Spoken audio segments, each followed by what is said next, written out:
Welcome back to my channel. On this channel, we talk about personal finance, we talk about investing, wealth creation and management, we talk about self-improvement, and we talk about retirement planning.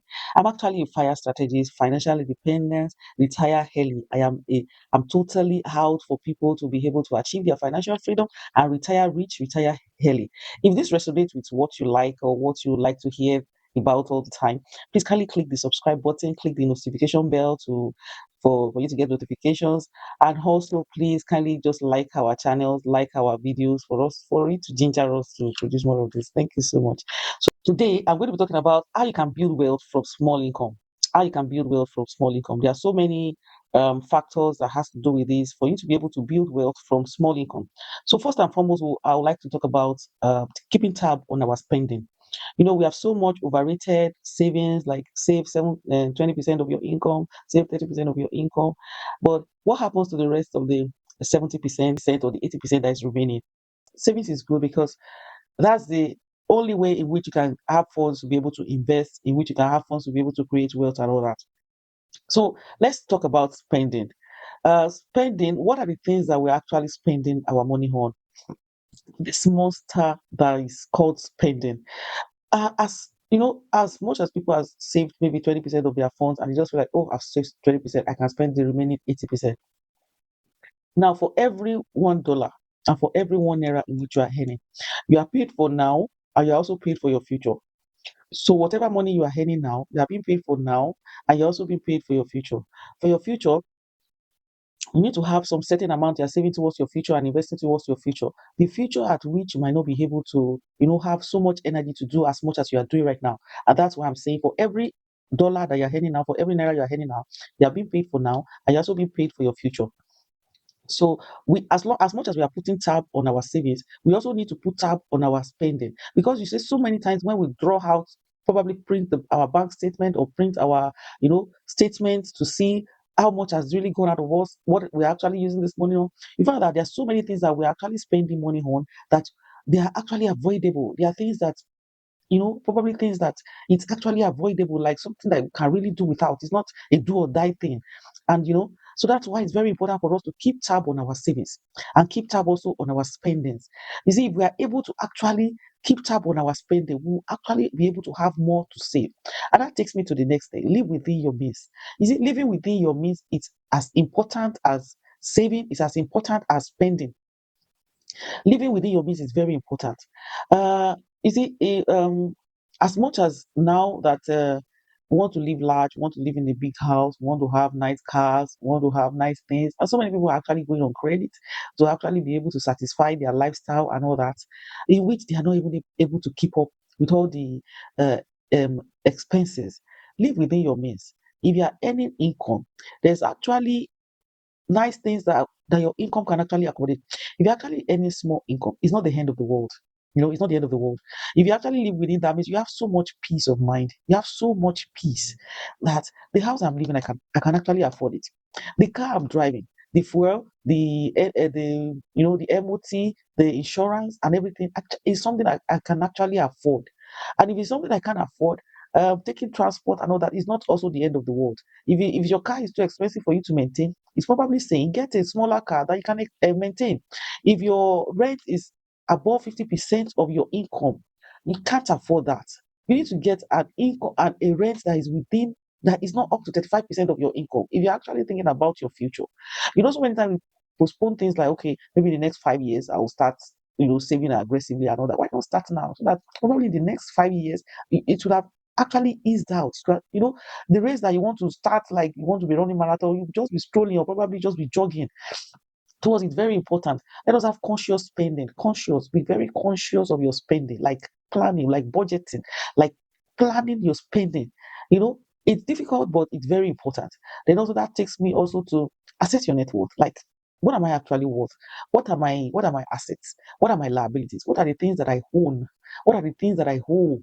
Like my debt, like student loan, like probably my mortgage, the things that I hold. And the things that I own are my assets, the things that are generating income for me. Those are the assets, the things that I buy, that these things actually generating interest, they are generating income for me. Those are the assets. So assess your net worth to even see what you want and to be able to see as it is right now and where you also want to be, that where I want to be, how can I get there? What are the things I have to put in place? How much am I supposed to be saving and investing? What am I supposed to be investing in to be able to get to where I'm going? It's very important. And this takes us, the next one also is building an emergency fund. You see, so many people come on here, so many videos on building emergency funds. Emergency funds cannot make you wealthy.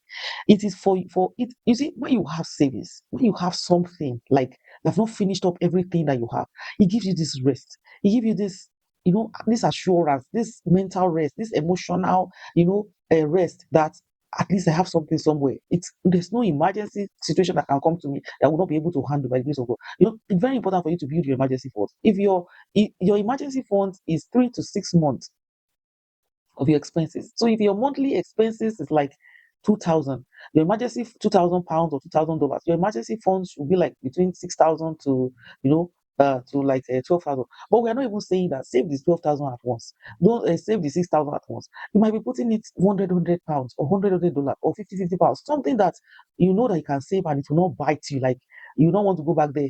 If you're earning £1,500 now and you're putting aside £500 for your emergency fund, you know that surely you're going to go back there to go and pick that £500. So why not just be putting like 50 pounds, something that you know that you can be consistent with, every month you're putting aside this £50 into an high yield savings account, something, it's not the conventional savings account, just put it in high yield savings account, something that can be easily accessible. And at the same time, as you're putting it there, it's also generating interest for you. Emergency fund is very important. It's for emergency. It's not for buying groceries or for buying, it's for emergencies, because it's not for paying school fees. See, if you are paying your school fees, you have an account in which you are already saving towards your school fees. Emergency fund is for if you lose your job, what happens?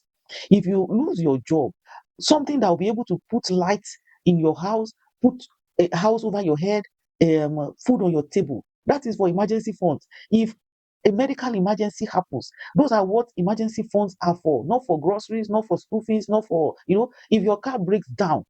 Actually, you're supposed to have something that you're putting aside for your car, but if your car breaks down, your tire bursts or something happens, that's where you run to for your, for safety. It's like a safety net, like something that is, putting cushion in case you are falling, something that can cushion it up.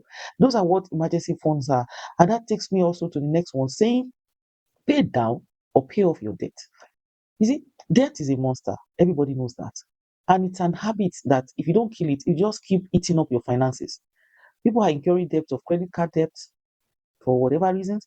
And if you're not able to pay off this debt every month, like every time before the due date, it's incurring interest. It's incurring interest. Pay off your debt. If you have debts that have high interest rates, see, that interest rate alone is eating up your finances, because as much as you're trying to catch up, you're still, that interest rate keeps revolving and revolving. And before you know it, your finances is in such a mess.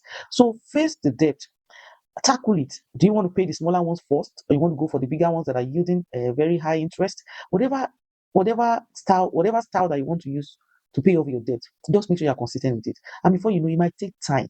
It might take time for you to get out of it, but you will always get out of it. First of all, before you start thinking of investing, first of all, pay off your debt. Pay off your debt first, because the interest on the debt will be higher than the interest on any investment that you're making. So it doesn't make sense. So pay off your debt first before you even think of investing. Lastly, we will now talk about saving and investing. After you might have paid off your debt, you have put your finances in place and all that. You can now talk about saving to invest. You can have different ways in which you want to use to save.